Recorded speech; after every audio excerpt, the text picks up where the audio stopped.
ও কিতাব উচ্চ হওয়া লাগবে। আপনারাও বালা করি বুঝা শুনে জবাব দিনা, নাইলে বিপদ হবা। কিন্তু নমাজও গেলে ইবলিস আসে, না গেলে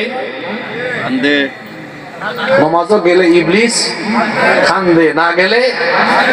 আপনারা নমাজের টাইমে কিতা করবা? আসাইবা না খান্দাইবা? সেবর সবর গেছ থেকে জবাব পাইস না। বাঁচতে হইলে সবাই হইলাম কা, নইলে খবর আছে ওকা কিতা করবা? কিরা খান্দাইবা? নমাজ চাইরা না আদায় হইরা নামাজ লাগবে আপনারা।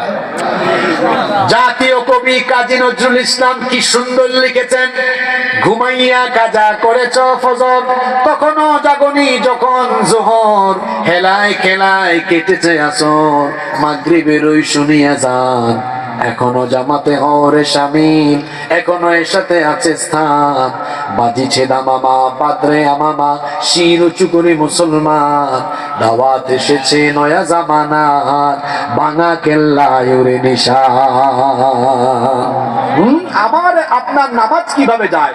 কবিতার এই কবিতায় একদম বাস্তব কথাগুলো তুলে ধরেছেন। ঘুমাইয়া কাজা করেছ ফজর।